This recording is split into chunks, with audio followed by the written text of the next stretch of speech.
mushrooms, that's what it's given to me more than anything, is that I can see myself from outside of myself to be like, okay, here's just a group of people. Like that's a world. That's called Earth. And if we center in, here's this country. That's called America. And then we center in more. And eventually you get to me. But you can look at yourself from outside you, just like looking, here's just a citizen of this area of the world, and here's what he does. And I realized, like, if I'm mean to someone, it's like, yeah, that's a mean guy. There's a mean guy over there in Iowa, and there's a mean guy in New York, and there's a mean guy over there, and you're just going to become one of those people. Yeah. You want to make it seem like grander or something, like, no, well, this guy deserved it. It's like the bottom line is you're just one of those mean people. Yeah. That's it. You know, you're just that. Yeah. Or a nice person or whatever it is. Like, you're just, no one's unique in any way. Yeah. That's it. That's it, man.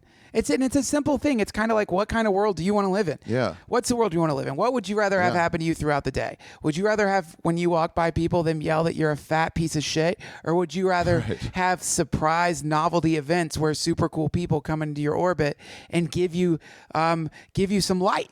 And if you would like that happening to you, then you should be doing that to everyone around you. I started ignoring road rage at all times. Oh, that's People good. come out and they're like, I just like, I don't even look. Or if they get mad, like pull out in front of me, it's just like, just slow down. Like yelling isn't going to help you. So I just slow down. Ever. So I just like, yeah, all right, there's a car in front of me now.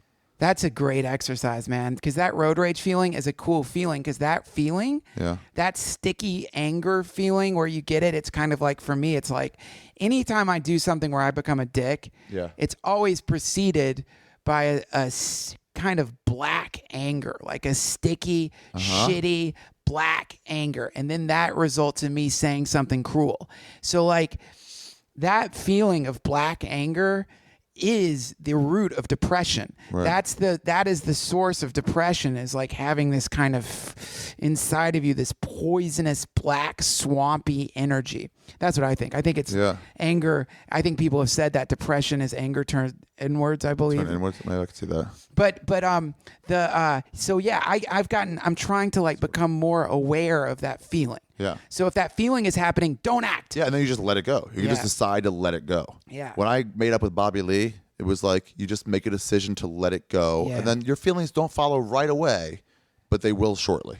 You got to let it go, man. And you know, this is why Ram Dass talks about if you have a meditation altar and you have someone that you're enemies with, put their face on the altar, so that every day you're chanting or meditating or praying to like really be able to let go of that shit. Yeah, because you can hold on to it real easily. You just keep holding. And it's such a fucking, it's like being angry, you know, there's a Buddhist saying, like, being angry is like trying to hold a hot coal in your hand to hurt somebody else. Yeah. It's like, well, it's not going to affect them. It's like having a thorn in your foot, and instead of trying to remove the thorn, you're angry at the bush. Yeah, exactly. It's like if somebody's a crazy driver or something and they're in front of, don't try to like prove them wrong by getting back in front of them and cutting them off. You're just like, if it's a barking dog, you don't reason with a dog or try to prove how you're right. Yes. You just cross the street.